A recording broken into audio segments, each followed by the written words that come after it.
Buddha Vadanda Mola Yandi Zamula Zanshiyani Begudan Didaji Sri Jenyone Napasandia Jaya Sayaji Jandai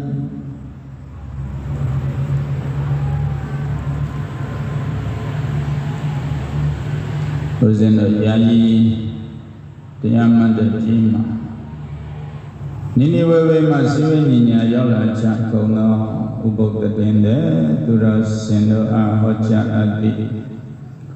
Viraga Dom Dwen Danta Pitaka Nike Ngaya Chochen Koteka Nike Udam Palido Bahiya Udam Mizima Nike Mula Banada Balida Dale Kantavjan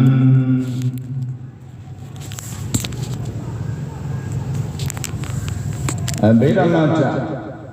Dengaha Atakata Kamatambayo Chikan Yehocha Ado Todava Sitan Tantamavai Nishidi Dama Didana Bandiya Vale Todava Sitan Tantamavai Mafia Todava Sitan was in 11 The Brita de Yogi de Ubokte Jama Bahututa Yabasi Yawas people loaded. Was in the Kanga Tibidega Tibidega Kovida Tamabana Karika Yos Yalan Tango was in a Puja Buba. Sharaga Bali Lebe, Tiali Valley, Hobada Piazza Miamia Chin Nene Ho Badele Miamia Chin Nene Ho Babia Miamia Chin Nene Ho Shara Ovada Nene Chin Nene Ho Nene Chin Miamia Ho Dari Shara Malula Netu Saranabai, Chendekabai, Joye, that is Shara Mini, Twiniara, Dubai. Did a Damagatika Bogo de Lima Leve, Adaloba, Chendekabi, Joye, Nene, the Lama de Bao, no, Miamia, Chen, below, Nene,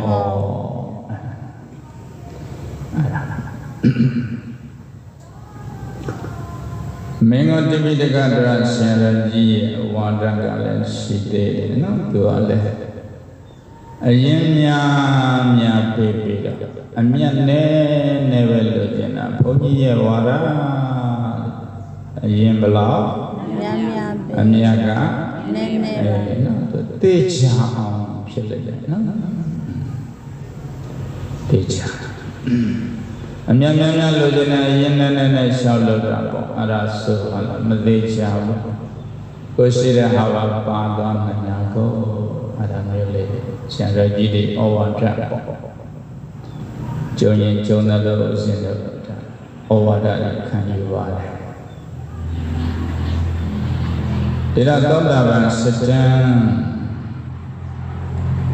Gondavan Sada, Aria Bogo. Shayadoma, and a zone body was in a butcher's in knee zone got a knee zone Aria, Aratata. To the Dine Bahia, though the Utan Tago Tangana Materiani, Edilove, and me baby, Matan Tara, Bahia. Bahia, the name is Daru Syria. Daru Sadaga in Jet Syria, sea bigger, a world time, Buddha. To Salana Leve, Demo Pietro, အဝတ်တွေကိုမကတ်တော့လူရတော့ကံပါပေါ်ရောက်သွားတာအဲ့ဒီအရာမှာနေတဲ့ပုဂ္ဂိုလ်တွေကအဝတ်မပါတဲ့ဒီပုဂ္ဂိုလ်ကြည့်ပြီးမြင်ပြီးတော့ဟာအဝတ်ပေါ်မှာတော့တဏှာခင်းတယ်ယဟန္တာကြီးပဲဘာကြီးပဲယဟန္တာကြီးပဲဘယ်ပေါ်မှာတဏှာခင်းအဝတ်ပေါ်မှာတဏှာအဝတ်ပေါ်မှာတော့တဏှာခင်းတယ်ဘာကြီးဖြစ်သွားလဲယဟန္တာကြီးဖြစ်သွားသူကသူ့ကိုယ်သူယဟန္တာလို့ပြောတာလည်းမဟုတ်ဘူးဘာမှကျင့်တာလည်းမဟုတ်သေးဘူးချင်းနေရလေမောက်တဲမောက်မောက်ပြီးတော့ရေမြောက်ကန်တင်ဖြစ်လိုက်တာဟောပုဂ္ဂိုလ်တွေကသူကလည်းရောချိတ်လိုက်တော့တာပဲသူကသူယဟန္တာဆိုပြီးတော့နော်ဆွမ်းသင်္ကန်းအကြောင်းစေတီပစ္စည်း၄ပါးတွေပေါ်တယ်သင်္ကန်းတွေဘယ်လောက်ရမဝတ်တော့ဘူးဟာတော့ဝတ်လိုက်ရင်တော်တဲ့သင်္ကန်းမှာပြန်ကတ်တဏှာပြန်ကတ်မှကြောက်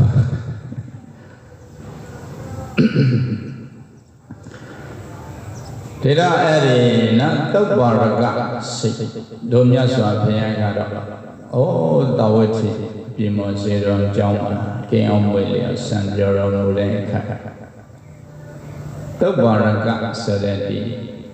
သမုဒ္ဒရာစိတ်ကံပေါ့ဒီလိုမျိုးရွာပေါ့အဲ့ဒီမှာနော်သုတ်ပါရကစိတ်ကံဒီဘာဟိယကအဲ့ဒါယဟန္တာလုပ်နေတာပေါ့ဗျာသူကသူဝခန္ဓာတော့မဟုတ်ဘူးအဲ့ဒီရကလူတွေကသူယဟန္တာဆိုသမုတ်လိုက်တယ်နောက်တော့သူကသူအဟုတ်ယဟန္တာလို့ထင်သွားတယ်ကြာတော့ဘာဖြစ်လဲယဟန္တာလို့အမှားကြာအမှန်ဖြစ်ဆိုတာတော်တော်လည်းဩဇာကောင်းတယ်နော်စိတ်ကကိုယ်စိတ်ကပဲကိုယ့်ကိုပြန်လှည့်စားလိုက်တယ်ကိုယ်လည်းဘာမှမကျင့်လိုက်ရအောင်ကျင့်တာလည်းမရှိဘူးအဲ့ဒါယဟန္တာဆိုတာဘယ်လိုကျင့်ရတယ်ဆိုတာလည်းသူသိတာမဟုတ်ဘူးခြေလေးရသူများကယဟန္တာပါလို့ပြောလိုက်တာအဲ့ဒါကြာလာတော့သူ့ကိုယ်သူဘယ်လိုထင်သွားလဲ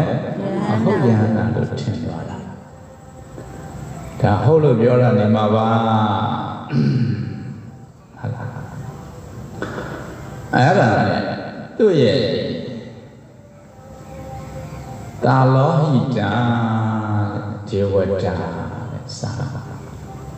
အတိတ်ကသူနဲ့နော်မိတ်ဆွေဓာလီမိတ်ကြပေါ့မိတ်ဆွေရင်းချာဖြစ်ဖို့တဲ့ပုဂ္ဂိုလ်အဲ့ဒါသူကသာမရဒေဝတာလို့ပြောပြတယ်ဦးဇင်းတို့သိတာဗျမဖြစ်တယ်နော်အနာဂတ်နဲ့သူနဲ့တစ်ချိန်ကဒီကတ္တဗဘုရားလက်ထက်ကတရားကျင့်ပေါ်ကျင့်တယ်ဒီတောင်တစ်ခုကိုတက်ပြီးတော့တောင်ခတ်ဆောက်ဆောက်ပေါ့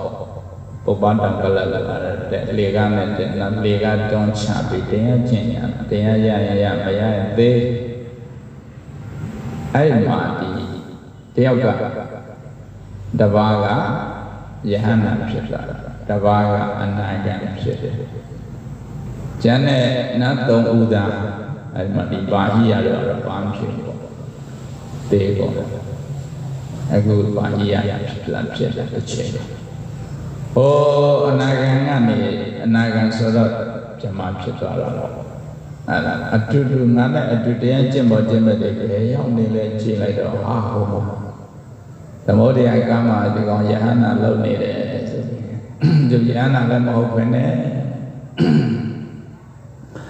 အဲ့ဒါနဲ့သူရှိသွားတာအဲ့ဒီအချိန်ဒီနော်ဘာရသူကိုသူအဲ့ဒါငါလည်းယဟန္တာတွေအများကြီးတယ်မှာတော့ယဟန္တာတစ်ပါးဖြစ်မှာပါဆိုဒီလိုတွေးနေအတွေးပေါ်နေနော်ချိန်ရရချင်းကပြီးတော့ငါလည်းယဟန္တာပဲဆိုဖြစ်အဲ့တော့မှဒီဗျမကအန္တံဘေဟေဘာရည်မင်းပြမမင်းယဟန္တာမဟုတ်ပါဘူးကွာယဟန္တာဖြစ်ဖို့မပြောနဲ့ယဟန္တာဖြစ်ဖို့ကျင့်နဲ့ကျင့်စဉ်တော့မင်းသိရမဟုတ်ဘူးသူလန့်သွားနော်ပြမပြောတာအဲ့တော့မှဟာဒါဆိုရင်ဘယ်လိုလဲယဟန္တာတကယ် ရှိတယ်လားလောကဟာရှိတာပေါ့အဘမရှိလဲပြောမြောက်ဖက်အရာတဲ့တာဝတိမျိုးရှိတယ်နော်အာယူပို့ပေးစမ်းပါပေါ့အဲ့သွားမယ်ပေါ့နော်သူလည်းအဲ့ဒီကိုသွားဖို့ကြိုးစားမြမရဲ့အစွမ်းနဲ့တညအိမ်နဲ့ပဲရောက်သွားတာပုံမှန်ဆိုအဲ့ဒီလောက်တော့ကားလာမြမကကုညီပေးလိုက်တော့ဘာကြီးရည်တာဝတိဘယ်လောက်နဲ့ရောက်သွားလဲတညအိမ်နဲ့ရောက်သွားဦးဇင်းတို့ဓမ္မယုံကတချို့ကလည်းငယ်ရှုတယ်တချို့ကလည်းမနေဘူးအဲ့တော့ဒါလည်းပဲနော်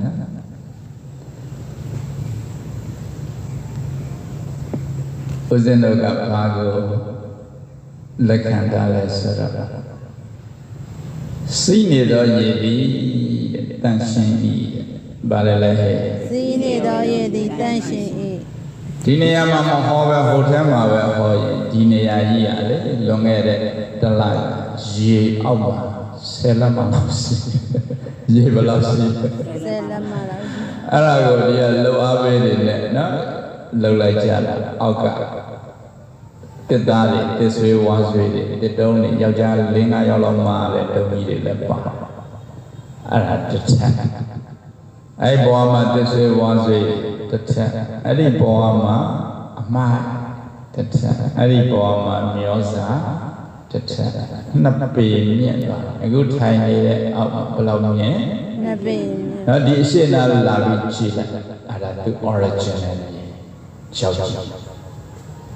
အဲ့ဒီပလင်နောက်ကိုခေါင်းလေးဒီလိုလေးကြည့်လိုက်အဲ့ဒါ6ကြည့်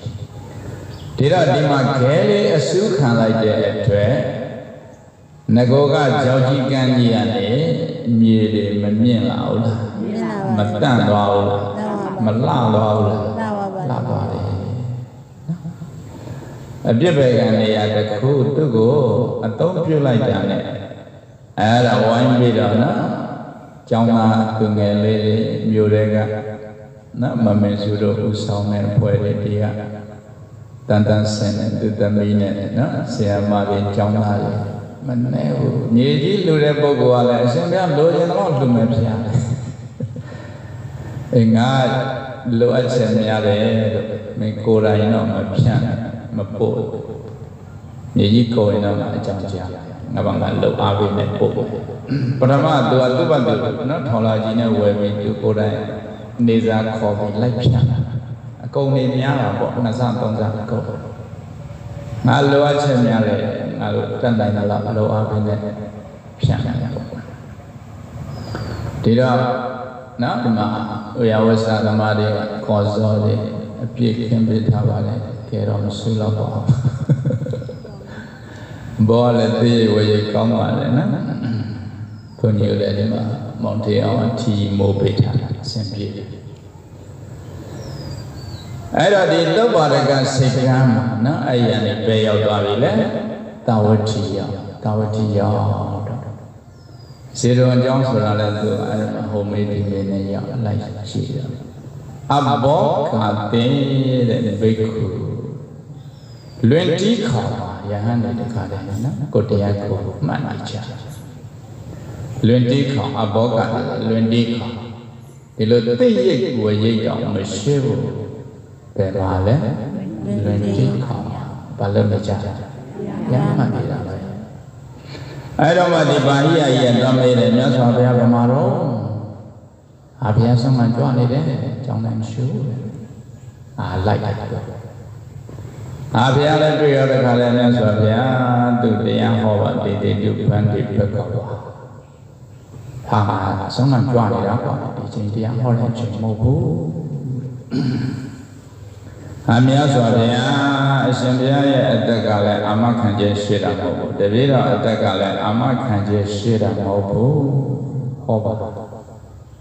ဒီချိန်တရားဟောခြင်းမဟုတ်ဘူးတရားဘုရားဘာလို့လဲဇေကဘုရားဟောခြင်းရှာမှာပါဒီပုဂ္ဂိုလ်ဗျာနာဖြစ်မဲ့ပုဂ္ဂိုလ်ဘာဖြစ်မှာလဲဗျာနာဖြစ်မဲ့ဘာဖြစ်လို့ဇေက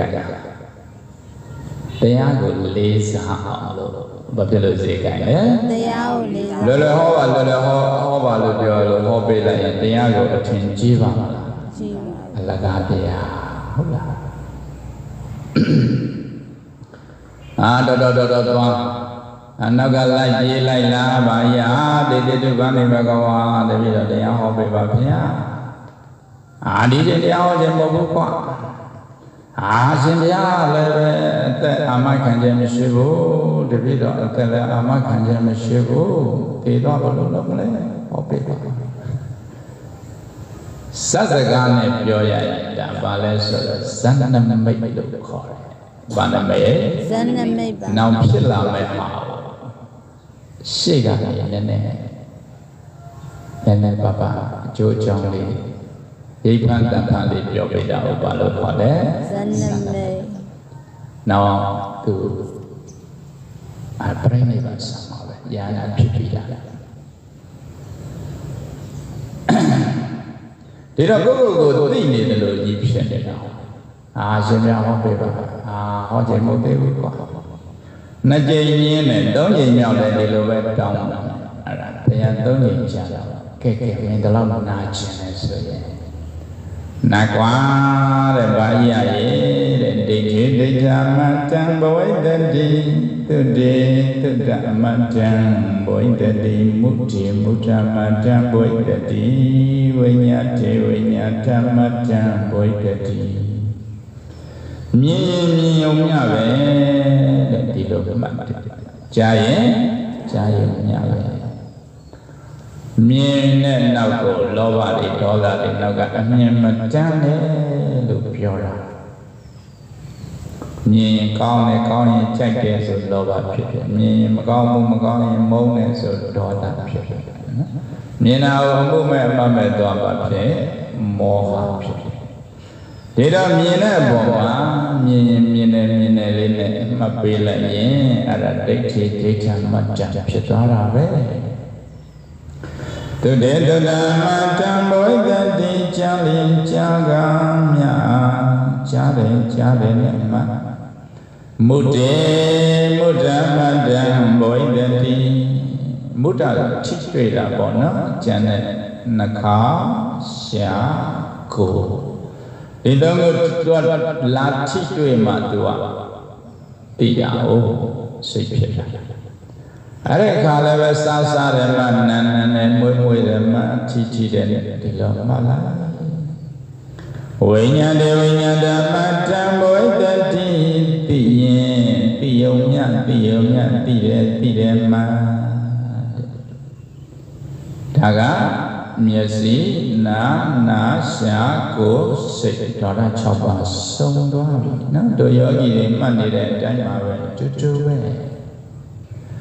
ဒါအဲ့ဒါလို့နော်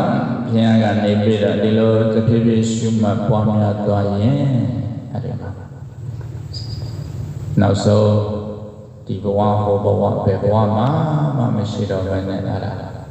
နော်အနုပါတိတေတနိဗ္ဗာန်ဒီရောက်ရဆိုတဲ့အကြောင်းဖြစ်ပြတာအဲ့ဒီရပ်ပြီးတော့ဟောရပ်ပြီးတော့နာရင်လည်းယဟန္တာဖြစ်သွားတယ်အဲ့ဒါမှလိုက်တာနေလာမြင်ပါတယ်ဗျာမြင်တယ်ရပ်ပြီးဆုံးခံသွားရင်ရပ်ပြီးဟောရင်နာရင်လည်းဘာဖြစ်သွားလဲယဟန္တာဖြစ်သွားတယ်ဘုရားကလည်းအဲ့ဒါသူ့လမ်းသူဆုံးခံကြပေါ့ဗျာဘာရရလဲသူလူရင်ပြည့်စုံသွားပြီကိုအဲ့ဒါဘုရားနဲ့သူနဲ့လမ်းခွဲပြီးတော့တဏှာလည်းရောက်တော့ကလေးငယ်ရှိတဲ့နွားမကဝိတ္တဘေးရောပြိဋိဘဆံရောဘာဖြစ်သွားပြီလဲပြိဋိဘဆံသွားတယ်နော်ဘုရားရှင်ကဆုံးခံသွားပြီးတော့ဆုံးခံကနေပြန်ပတ်လာဒီမှာဘာကြီးရနော်လူဝက်လူစားနဲ့ပဲရဟန္တာကြီးအဲ့ဒါပြိဋိဘဆံတဲ့ရဟန်းတန်ဃာတွေကအဲ့ဒါဘာလို့ရမလဲဆိုတော့จิตတော်တဲ့အဲ့ဒါတင်တို့ရဲ့တပြမစာတွေပဲတရင်သုံးပေါ်ဖြစ်သွားတယ်တာမန်လူမဟုတ်ဘူးသူယဟန္တာဖြစ်သွားတာ အဲ့ဒါသူ့ကိုနော်မိတင်ကြပြီးရင်အဲ့ဒါချုပ်ပါလို့ခေါ်တဲ့အယုစီတိပေါ့ဗျာတပြာစီတိဒီလိုတဲ့လက်ဆောင်လမ်းကမှာဘုံမြော်နိုင်အောင်အဲ့ဒါလိုလုပ်ပေးဘာယတရရှိရရဘုရားကအဲ့ဒါသူယဟနာဖြစ်သွားတော့ယဟနာဖြစ်တော့တာသူလည်းပဲလူဝတ်လူစားလို့ယဟန်ပဲနော်အရိယာပြန်လာဖြစ်တယ်ဒါတော့အဲ့ဒါလိုယဟန်တွေကလုပ်ပေးတာပေါ့မြတ်စွာဘုရားကအဲ့ဒါနော်ဥဒံကျူးတယ်ဘာကျူးလဲဥဒံကျူးပါလေကျူးတယ်ယန္တဘောသဗ္ဗတဝိတေဇောဝါယောနကံတတိနတတံဒုက္ခဇောတံတိအာတိသောနပကတတိနတတ္ထသန္တိမပါတိဓမ္မောတတ္ထနဝိသတိယန္တယေအငြိတနိဗ္ဗာန်၌အာဘောသအာဘောတတိ၎င်းအာဘောသယောစိတဘောဖွင့်စီတဘောတိ၎င်းပထဝီသဟမြေတတိ၎င်းဝါမာကျံလေးပြော့ချောပေါ်တဘောတိ၎င်းတေဇောသတေဇောတတိ၎င်းဝါမိတတိ၎င်းဝါပူခြင်းအေးခြင်းတိ၎င်းဝါယသဝါယတတိ၎င်းဝါလေတတိ၎င်းဝါသောကံញင်တုံကံញင်သဘောတိ၎င်းနဂါတတိမယတိပါဝါမရှိပါတတ္ထတောအငြိတနိဗ္ဗာန်ဒုက္ခဖြူစင်သောအယံတို့သည်နဇောတံတိမတောက်ပနိုင်ကုန်အာရိသောယောနိတထောအလင်းဆောင်နေမင်းသည်လည်းနပကတတိမထင်ရှားပါတတ္ထတောငြိတနိဗ္ဗာန်၌စန္ဒီမလာဘိနာပတိမတောက်ပါဘာတတ္ထတောအငြိတနိဗ္ဗာန်၌ဓမ္မောအမတ်မောင်ပြီးနဝိသတိမရှိပါဒီတော့နိဗ္ဗာန်ကိုတရုပ်ခေါ်တာသူမှမရှိတဲ့ဟာတွေနဲ့တရုပ်ခေါ်လိုက်တယ်ပြောချင်တာအတူတူဒုပရိသတ်တွေသိပြီးတဲ့တတိလေးပါမရှိဘူးအယောင်အလင်းတွေမရှိဘူးအမှောင်အမိုက်လည်းမရှိဘူးဒါပဲဒီတော့ဒါဘာကိုပြောချင်တာလဲဆိုရင်တချို့မာသောတာပန်မှာဘုန်းကြီးသောတာပန်မှာကျွန်တော်သောတာပန်မှာဇမသောတာပန်မှာကျုပ်တို့ဆရာသောတာပန်မှာကျုပ်တို့တပည့်ကျုပ်တို့ကျောင်းသားကကျုပ်တို့ကျောင်းမှာသောတာပန်မှာပြောနေကြတဲ့သူတွေသောတာပန်ဆိုတာဒီတိုင်းပန်ရင်လို့ပန်လို့ရသလားနိဗ္ဗာန်ကိုမြင်မှပန်ရတာလားနိဗ္ဗာန်ကိုမြင်မှပန်ရတာနော်အဲ့တော့သူတို့ကနိဗ္ဗာန်ကိုမြင်ပုံမြင်နည်းတွေအမျိုးမျိုးမပြောကြဘူးလားပြောကြတယ်နော်ဘယ်လိုပြော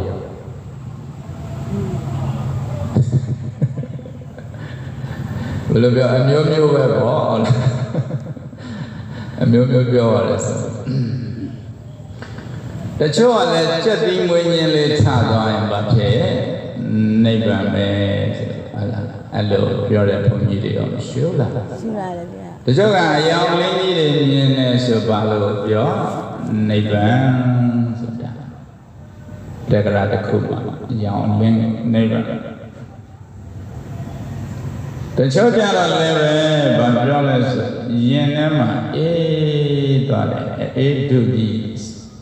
ခိုင်မြဲသွားတယ်အေးဓာတ်ကြီးမြဲသွားဆွဲသွားတယ်အဲ့ဒါကိုဘာလို့ခေါ်နိဗ္ဗာန်သူကတော့၃မျိုးလောက်ပြောတယ်အဲ့ဘဝင်လို့လည်းပြောတယ်ဖို့လို့လည်းပြောတယ်နိဗ္ဗာန်လို့လည်းပြောတယ်သူကတော့အဆုံးအဲ့လိုပုဂ္ဂိုလ်တွေမရှိဘူးလားရှိပါတယ်ခင်ဗျာယင်နဲ့အေးဓာတ်ကြီးမြဲသွားတာပါလေနိဗ္ဗာန်ဒါတော့အခုဒီဥဒ္ဒံပါဠိတော်မှာဘုရားကကိုယ်တိုင်ပြောပြီးပြီ ယန္တာဘောသဗ္ဗထဝိ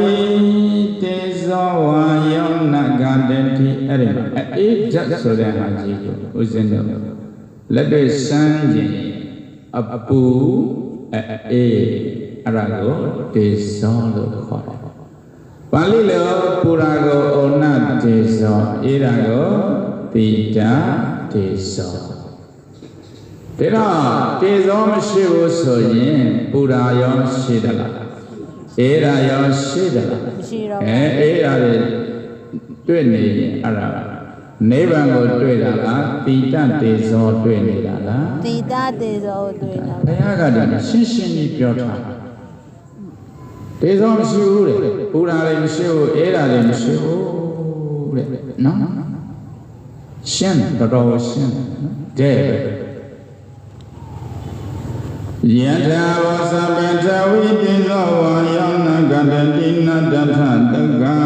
ဇောတတိအာဒိသနပဂတတိနတထသန္တိမဘာတိတမောတထနဝိသတိအလင်းကြီးရောရှိလားအမောင်ကြီးရောရှိလားမရှိပါဘူးပူရာရောရှိလားမရှိပါဘူးအေးရာရောရှိလားမရှိပါဘူးရှိဘူးသူတို့ကဒီမှာယဉ်နှမ်းမှာတကအေးတို့ဤခိုင်မြဲသွားတာနိဗ္ဗာန်ဒါဖို့ဒါဘဝနဲ့ရှောက်ပြောနေတာအကယ်၍ရင်မကြီးပူလာရင်ဘယ်လိုပြောတေဇောငရဲလို့အုံးနာတေဇောပေါ့နော်တချို့တကအမလေးဒါလေးပါဖြစ်လို့ညဖြစ်လို့ဟာလားပြီးဖို့တွေးလို့စီဖို့တွေးလို့ရင်နဲ့ပူသွားတာပဲဟာလားဒါလေးပြောက်လို့ချောပဲဆွဲလာပါရင်နဲ့ပူသွားတာပဲဆိုမရှိဘူးလားရှိပါတယ်ဒါတော့ရင်နဲ့နိဗ္ဗာန်ဆိုရင်နဲ့ပူပါပြန်ငရဲလို့ပဲပြောရမလားမသိဘူးနော်ဘုရားကနိဗ္ဗာန်မှာပူရာရှိလားမရှိပါဘူးအေးတာရှိလားမရှိပါဘူးဗျာတော်တော်ရှင်းတယ်ဒါတော့အဲ့ဒီယင်မာနော်အေးတဲ့ဟာနဲ့ပတ်သက်လို့ဒီတိတတေဇောကလည်းအေးတေဇောဆိုတဲ့ဓာတ်ကြီးလေးပါးလည်းပါတော့တစ်ခုလုံးပြန်တိတတေဇောဘယ်လောက်ပြန်နိုင်လဲတစ်ခုလုံးပြန်တစ်ခုလုံးပြန်နော်ကိုအလုံးလုံးတာနဲ့ပတ်သက်ပြီးကိုဘကောနော်အနေထိုင်ပါနဲ့ပတ်သက်ပြီးသူ့ဘာသူလမ်းချိန်လိုက်မယ်ဆိုရင်နော်ရင်ဘတ်ကိုချိန်လည်းပဲရင်ဘတ်မှာတိတတေဇောအကယ်၍တော့တွေ့ရင်အေးတာမတွေ့နိုင်ဘူးလားတွေ့နိုင်ပါလေခေါင်းကိုချိန်ရောခေါင်းမှာကိုနော်အစွမ်းအစနဲ့မတွေ့နိုင်ဘူးလားတွေ့နိုင်ပါခြေတော့မှာရောမတွေ့နိုင်ဘူးလားတွေ့နိုင်တယ်တိတတေဇောကတကောလုံးရှိတဲ့အတွက်ချိန်တဲ့နေရာကတွေ့မယ်ဆိုတွေ့လို့ရတယ်နော်နောက်တစ်ခုနံတရားတွေမှာအေးတာလည်းရှိသေးတယ်ပတ္တတိဆိုတဲ့ဟာပါတယ်လေပတ္တတိပါပတ္တတိပူပန်မှုတွေနော်ဆက်ရပူပန်မှုတွေငြိမ်အေးပတ္တတိအဲ့ဒါလေသူဆိုအဲ့ဒါလည်းပဲနော်ဒီကုသိုလ်စိတ်ဖြစ်တိုင်းမှာသူဒီပတ္တတိဆိုတဲ့ကာယပတ္တတိစိတ်တပတ္တတိပေါ့နော်စိတ်တသိအဲ့ဒီပတ္တတိအစွမ်းနဲ့လည်းအေးတာရှိပါလေဒါတော့ဥမာတို့ယောဂီတွေရှုမှတ်လာပြီရှုမှတ်အားတွေကောင်းလာပြီဆိုငြိမ်သက်အေးချမ်းလာတာလေးတွေရှိလားရှိပါတယ်ဗျာဒီလိုလုံးနော်ကိုယ့်ဘကဘာမှနော်ပူလောင်မှုတွေရှိတော့အဲ့ပတ္တတိနော်အစမပြတ်ဖြစ်လာတဲ့အစွမ်းပဲပတ္တတိပဲအချိန်အားအကောင်းဆုံးလဲဆိုဥဒိယပယဉာဏ်လောက်ရောက်ရင်ဘာဖြစ်လဲအားအရင်ကောင်းအဲ့ဒီအချိန်ဆိုတခါတည်းအရင်ကိုထင်ရှားပြီးတော့အဲ့ဒီဟာနိဗ္ဗာန်လို့ထင်တာတွေရှိတယ်ဘုရားလက်ထက်ကလည်းရှိတယ်ဒါတော့အဲ့ဒါကြောင့်သူတို့ကိုဝိပဿနာပက္ခိလေတ10ပါးတဏိမတ္တု10ပါးလို့အရပ်ပြောချတာပေါ့ဘာတု10ပါးလဲမတ္တု10ပါးဩဘာတောပိလိပန္တတိအတိမောခောသဘဂဟောဒုက္ခဉာဏမုပဋ္ဌာနမုပိခာသနိကန္တိသာဒါဗေဒမထသင်္ဃဟအထက်ကထာအဲ့ဒီမှာပါတယ်နော်ဥရိယပြညာအပိုင်မက္ခမက္ခညာနာတတနာဝိတုဒ္ဓိအခန်းဩဘာတော်တဲ့အယောင်လေးနဲ့ပီတိကုဏလို့နော်ဇတိမွေးညင်းထားတာ အတိမောက္ခတရားအားတွေအယံကောင်းဘက်ကဝိရိယအားတွေအယံကောင်းဒုက္ခချမ်းသာဉာဏ်ဥပဌာဏတတိဥပေက္ခဆိုတာအဲ့ဒီမှာပတ္တတိဆိုတာပါတယ်ဒီတော့ပတ္တတိဒီဥစဉ်တို့အဘိဓမ္မာသင်ဖို့တဲ့လူတွေသိတယ်နော်သောဗနာတာရဏစေတသိက်16လုံးနဲ့မှာလဲပတ္တတိပါတယ်ကုသိုလ်လုပ်တိုင်းဒီပတ္တတိပါတယ်အားတော့မကောင်းဘူးပေါ့အားကောင်းမောင်းတန်ကတော့ဥဒယပြဉာဏ်လောက်ရောက်ရင်ဘာဖြစ်အားကောင်းတယ်နော်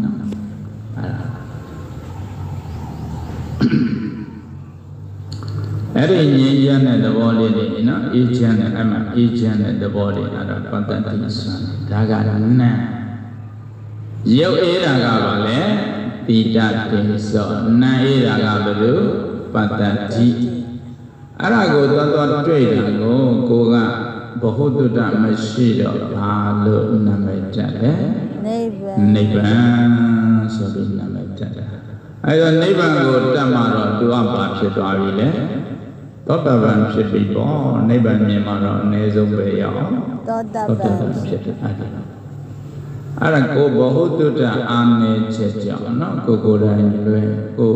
ကြည်ညိုတဲ့ပုဂ္ဂိုလ်တွေပါတတိတတန်းကြီးလျှောက်လွဲတာကြောင့်မဟုတ်ဘူးအန္တရာယ်တွေရမ်းများတာပေါ့နော်ဒီတော့ဒါအဘိဓမ္မာထံသင်္ကဟနော်ဒါအဘိဓမ္မာဒေသနာနောက်တကအဲ့ဒီ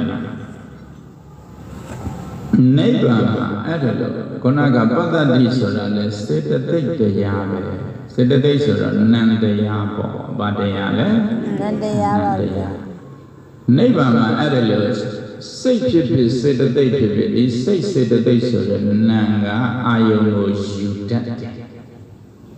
ငါဘာလုပ်နေလဲငါဘာစဉ်းစားနေလဲအဲ့ဒါဒါပေမဲ့ဒီစိတ်ရဲ့သဘာဝဖြစ်ပြီးပြည့်တယ်ပေါ်ပြီးပါဖြစ်လဲပြည့်တယ်နော်ခုနကပူတယ်အေးတယ်ဆိုတာလည်းပါလဲဖြစ်ပြီးပြည့်တယ်ပေါ်ပြီးပြည့်ပါဒီနေ့အနိစ္စတရားဒီစိတ်စေတသိက်ရုပ်ဆိုတာတွေကပါတယ်လေအနိစ္စနော်ဖြစ်ပြတရားတွေနိဗ္ဗာန်ဆိုတာဖြစ်ပြမရှိဘူးမိုးကိုဆရာတော်ကြီးကလည်းပြောရင်ဖြစ်ပြဆုံးတယ်လို့ခေါ်သူဖြစ်တာလည်းမဟုတ်ပြတ်တာလည်းမဟုတ်သူအရှိတရားအဲ့ဒါကြောင့်ခုနကအဲ့ဒါနော်အဲ့ဒါလို့ယုတ်တရားတွေနံတရားတွေမရှိဘူးတဲ့ယတသအတနာဝေတိမုနိမောနိနဗျမနောအထရူပအရူပသဒုက္ခဒုက္ခပမှုစတိယရာကျေက၌ဗျမနောမကောင်းမှုကိုအပပြုတတ်သောမုနိခောသောပုဂ္ဂိုလ်သည်မောနိနဉာဏ်ဖြင့်အတ္တနာကိုယ်တိုင်အဝိဓိအငြိမ့်တဲ့နိဗ္ဗာန်ကိုအာယုံပြု၏ဝါယရှိ၏အထကြောက၌ရူပအေခြင်းပူခြင်းအစရှိသောယုတ်တရားတို့သည်၎င်းအရူပသာပတ္တတိဆိုတဲ့ဒီစေတသိက်ရဲ့အေခြင်းဆိုတဲ့ဒီလိုနံတရားတွေသည်၎င်းဒုက္ခဒုက္ခသာချမ်းသာခြင်းဆင်းရဲခြင်းဆိုတဲ့ဝေဒနာတရားတွေသည်၎င်းအဲ့ဒီတရားတွေမှပမုတ်စတိလွတ်မြောက်၏နိဗ္ဗာန်ဤတဲ့အဲ့ဒီယုတ်တရားတွေနံတရားတွေဝေဒနာတရားတွေကဘာဖြစ်နေလဲလွတ်နေတယ်သူတို့နဲ့မဆိုင်ဘူးဒါဥဒ္ဒံပါဠိတော်ဘုရားကပြောချင်တာကအဲ့ဒီပူနေတာအေးနေတာတွေတွေ့နေရင်နိဗ္ဗာန်တွေ့တာလားတိတတေဇောတွေ့တာလားတိတတေဇောဓမ္မမို့နိဗ္ဗာန်ကိုတွေ့တာလားပတ္တတိဆိုတဲ့နံတရားတွေ့တာလားပတ္တတိဆိုတဲ့နံတရားတွေ့တာရုပ်ထဲမှာဆိုရင်တိတတေဇောအေးတယ်နံထဲမှာဘယ်လိုအေးလဲပတ္တတိအေးတယ်အဲ့ဒါကိုပဲနိဗ္ဗာန်နဲ့ပြောနေတာအခုဘုရားကဥဒ္ဒံပါဠိတော်မှာနော်ရူပပမုစ္စေအထာရူပသဒုက္ခဒုက္ခပမုစတိစိတ်တွေစေတသိက်တွေယုတ်တွေဓာတ်ကြီး၄ပါးတွေအဲ့ဒါတွေဝေဒနာတွေကောင်းတာတွေဆိုတာတွေအကုန်လုံးအဲ့ဒီကလွတ်တယ်အဲ့ဒီတွေတော့မထင်နဲ့ အဲ့ဒါတွေ့ရင်ဒါအဲ့ဒါနော်ယုတ်တရားတွေနန္တရားတွေတဲ့အခုဗာရိယဓာတုစေရိယကြီးနော်သူ့ရဲ့ဉာဏ်နာဖြစ်သွားတယ်ဆိုတော့သူနိဗ္ဗာန်ကိုအငြိမ့်ချက်ကိုအာယုံပြုသွားတာအဲ့ဒီတော့ဘလို့ကြောင့်နော်တချို့သောတာပန်လို့ပြောနေတဲ့သမုတ်နေတဲ့ပုဂ္ဂိုလ်တွေကအဲ့ဒီအေးတတိဘာဖြစ်လို့နိဗ္ဗာန်လို့သူကနာမည်တက်တာရောသွားတာပါဠိနဲ့မြန်မာဘာဖြစ်လဲရောသူမကွဲအများအပြားတော့ဗမာလူမျိုးတွေကလူတွေလည်းပြောပါတယ်အချို့ဘုန်းကြီးတွေလည်းငြိမ်းအေးရမှမြန်နိဗ္ဗာန်အဲ့လိုမပြောဘူးလားပြောပါတယ်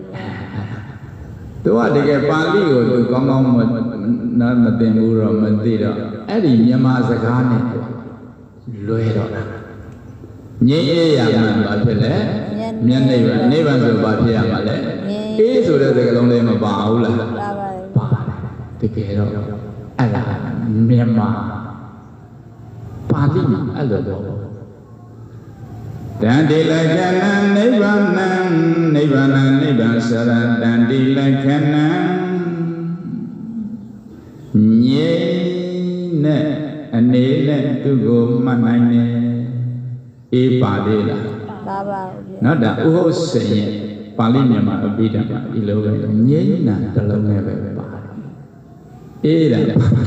ပါပါသူကဘယ်ကနေငြိမ်းလဲဆိုကိလေသာတွေကနေငြိမ်းသွားတာကိလေသာဆိုတာအပူနဲ့အရှုပ်တွေလေမိဘုံကြီးငြိမ်းသွားတယ်အဲ့ဒါအဲ့ဒါလို့ငြိမ်းတာမရှိတာပေါ့အဲ့ဒါကိုပြောတာနိဗ္ဗာန်ဆိုတာကိလေသာရှိလားမရှိဘူးငြိမ်းသွားတာအဲ့ဒါကတော့ဗမာစကားလုံးကငြိမ်းအေးဆိုပြီးအဲ့ဒါမှရောချိတ်လိုက်တော့ဟောလည်းပရိယတ္တိကအခန်းကမရှိတော့သူကအဲ့ဒါမှငြိမ်းကိုသူသဘောမပေါက်တော့သိသိအာယုံမထားတော့ဘာလို့ပဲသူအာယုံထားလိုက်လဲအေးဘာဖြစ်လဲနိဗ္ဗာန်မဲ့နိဗ္ဗာန်ဆိုငြိမ်းရပါမယ်နိဗ္ဗာန်ဆိုအေးတာသူတွေ့တာနဲ့တော့ပါယူလိုက်တယ်နိဗ္ဗာန်လို့ယူလိုက်တယ်အဲ့ဒါမြန်မာစကားနော်မြန်မာစကားနဲ့ပါဠိ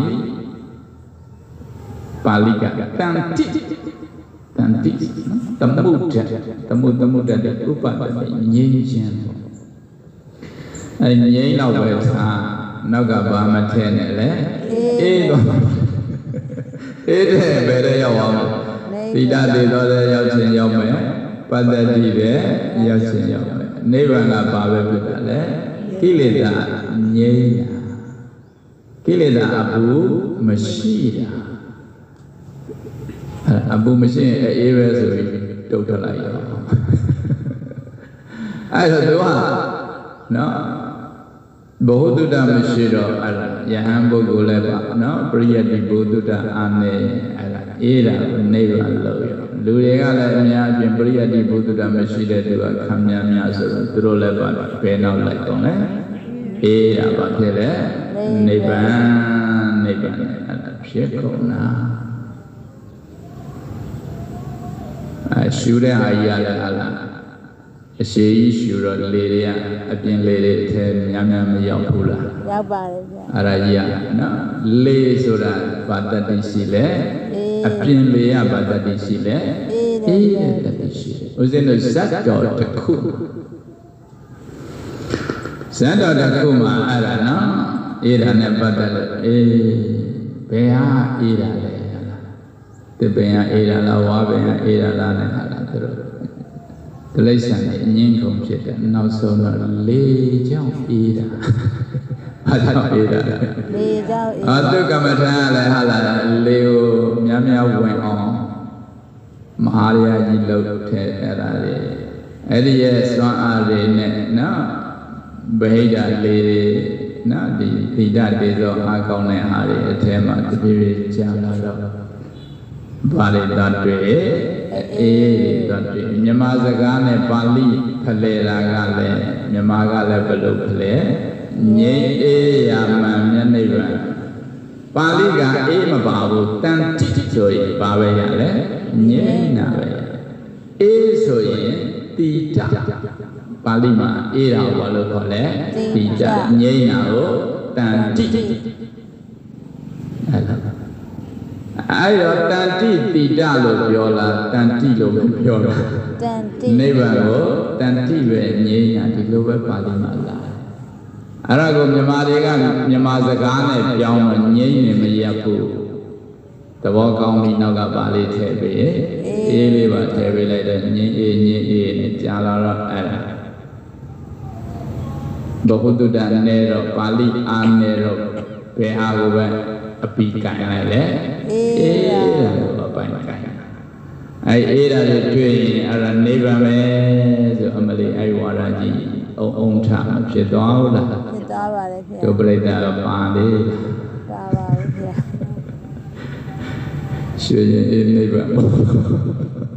ဘာနိဗ္ဗာန်လဲရှင်ရင်အေးနိဗ္ဗာန်တန်တိလက္ခဏံနိဗ္ဗာန်နိဗ္ဗာန်နိဗ္ဗာန်ဆိုရတန်တိလက္ခဏံ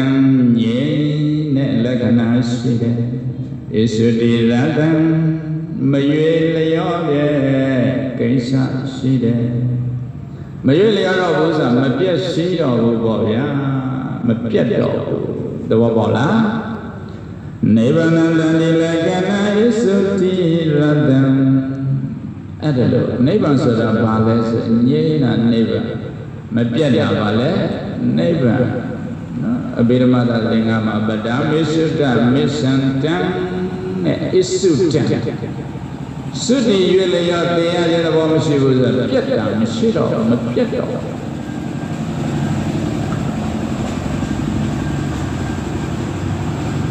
အသင်္ခတံကံစိတ်ဥဒ္ဓအာဟာရကပြုပြင်ပေးเสียမလိုဘူးတဲ့တချို့ဆိုသူတို့အဲ့ဒီအေးတဲ့အာကြီးအေးတဲ့အဆိုင်ခဲကြီးရဖို့ဟာဘယ်နှမိနစ်ဆိုအမလေးအချိန်ခိုက်ရောက်လာတယ်လို့ပါတော့ ਨੇ မပြုပြင်ပေးနေရဘူးလားပြုပြင်ပေးရင်ဒါသင်္ခတအနေမှာပဲရှိတယ်သင်္ခတဆိုတာယုတ်တရားနန္တရားတနည်းစိတ်စေတသိက်ယုတ်ဒါလေးဓာတ်ကြီး၄ပါးအဲ့မှာတိတတေဇောလေးဥနာတေဇောလေးပတ္တတိဒီကတိတတေဇောနဲ့ပတ္တတိယုတ်ထဲကအေးတာပါရှိတိတတေဇောနာနဲ့ကအေးတာပါရှိပတ္တတိအဲ့ဒီပတ္တတိတော့မဟုတ်တိတတေဇောကိုတော့တွေ့နေတာကိုဘာလို့နာမည်ပေးလိုက်လဲနိဗ္ဗာန်နဲ့အဲ့ဒါပါဠိနိဗ္ဗာန်လားမြန်မာနိဗ္ဗာန်မြန်မာနိဗ္ဗာန်ပါဗျာမြန်မာငြိမ်းရမှာမြတ်နိဗ္ဗာန်ငြိမ်းရမှာမြတ်နိဗ္ဗာန်ဆိုတော့အဲ့ဒါနဲ့ရောจิตကုန်တာနော်ငြိမ်းတာပဲယူရတယ်အေးတယ်အစဉ်သွားမယူရအေးရဆိုရင်တိတတေသောသုံးမောပါလဲပတ္တတိဒုပရိတ္တိဘုဒ္ဓတာရပြီလားရပါပြီဗျာဒီဥပုပ်မှာအဲ့ဒါနိဗ္ဗာန်ဆိုတာသောတာပန်ဖြစ်တယ်ဆိုတာနိဗ္ဗာန်မြင်လို့နိဗ္ဗာန်ဆိုတာဘာလဲဆိုအေးတာနိဗ္ဗာန်ဆိုယူရမှာလားဟုတ်ပါဗျာဒါလေးသိရင်တော်တော်အဖို့တန်တယ်နော်ဘယ်တော့ဘာဟိယတော့ဘယ်တော့လဲဘာဟိယတော့ပါဗျာယထာဘောသဗ္ဗထဝိတေဇောဝါယောနာဂတတိနတထတက္ကဇောတန္တိအာဒိသောနဘဂတတိယထာခြင်းငြိမ်းချမ်းနိဗ္ဗာန်နာယိငြိမ်းအေးရာနိဗ္ဗာန်လားအငြိမ်းချမ်းနိဗ္ဗာန်လားအငြိမ်းချမ်းနိဗ္ဗာန်ယထာခြင်းငြိမ်းချမ်းနိဗ္ဗာန်နာအာဘောသဟယုစီခြင်းပွင့်စီခြင်းဒီ၎င်းတေဇာပူခြင်းအေးခြင်းဒီ၎င်းဝါယောထောက်ကံခြင်းတွန်းကံခြင်းဒီ၎င်းပထဝီမှာကျမ်းလေးပြော့ချောပေါ်ဒီ၎င်းနာဂတတိမယတိဘာဝမရှိပါဒုက္ခပြုစင်သောသဘောသို့ဒီလီန ဇောတန္တိမတောက်ပါပါတို့ဒီမှာဆိုစိန်တုံးလေးတွေချထားမတောက်ပေဘူးလားတောက်ပါဟိုမှာနိဗ္ဗာန်မှာအဲ့လိုတောက်ပါလားလည်းရှိဘူးအာရိဇောနေလေးနာပကသတိမထင်ရှားပါနေအောင်လည်းရှိဘူးစန္ဒီမာလတိလေးနာဘာတိမထွန်းလဲမှာပြောချင်တာအယောင်လည်းမရှိဘူးအမောင်လည်းပါလေမရှိဘူးအယောင်လည်းဖြစ်ဖြစ်အမောင်ဖြစ်ဖြစ်အဲ့ဒါလည်းရုပ်တရားပဲရူပယုံလို့ခေါ်တယ်ဗျပါတယ်လေဟဲ့ရူပယုံအစင်းမျိုးစုံရူပယုံမိပဲတဲ့ဝင်ရုပ်တရားတဲ့ဝင်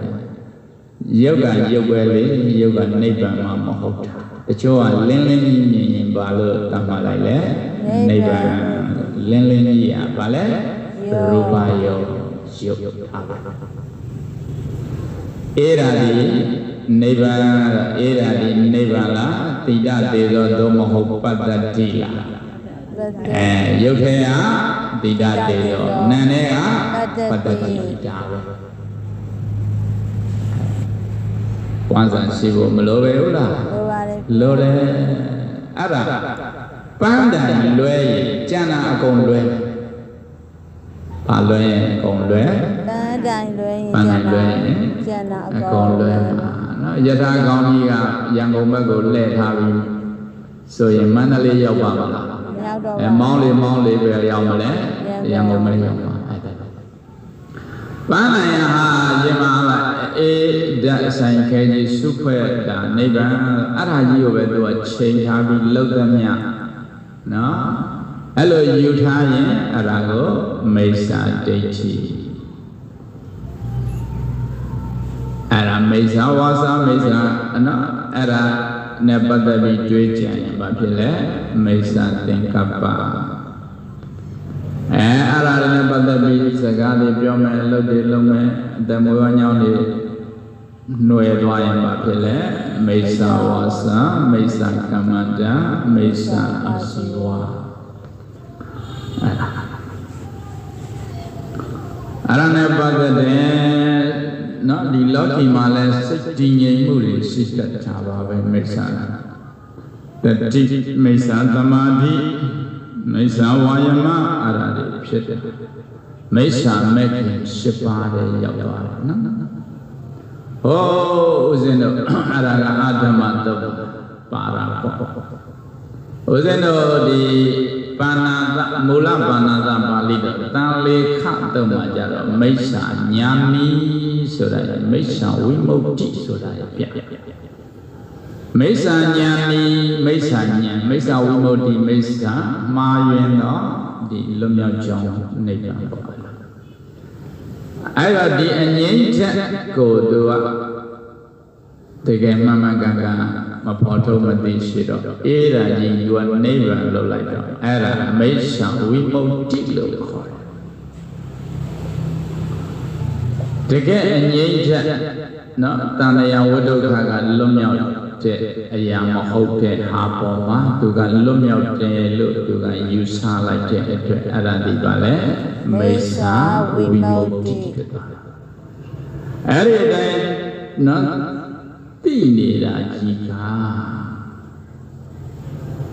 အရာခောက်တော့တကယ်တော့မောဟကိုအရာခောက်ရအဲ့ဒါကိုပဲမိစ္ဆာဉာဏ်လို့သုံးပါတယ်။ဘာဉာဏ်လဲဟဲ့မိစ္ဆာဉာဏ်မိစ္ဆာဉာဏ်တို့မိစ္ဆာဝိမု ക്തി တို့ပါလို့ဆိုတာသူကလိုရင်းကပန်းကြပြစ်မှတ်လွဲလိုရင်းပဲပြစ်မှတ်လွဲရင်ကျန်တာတွေအကုန်မလွဲဘူးလားလွဲပါတယ်ယထာကောင်းကြီးရတာရန်ကုန်မှာမလဲပဲမန္တလေးပဲလဲထားရင်ရန်ကုန်ရောက်ပါမလားမရောက်ပါဘူးကိုအငိမ့်တက်ကိုမလဲဘူးအေးတက်ကြီးသွားလဲနိဗ္ဗာန်ရပါမလားမရနိဗ္ဗာန်မရရင်သောတာပန်ဖြစ်ပါမလားဖြစ်ပါဘူးဖြစ်ဘူးသူတို့စကားကိုကြည့်ပြီးတော့အဲ့ဒါကိုကနားလေနော်ဆန္ဒကြီးထိုးပါပဲတို့ပြိတ္တဒီနေ့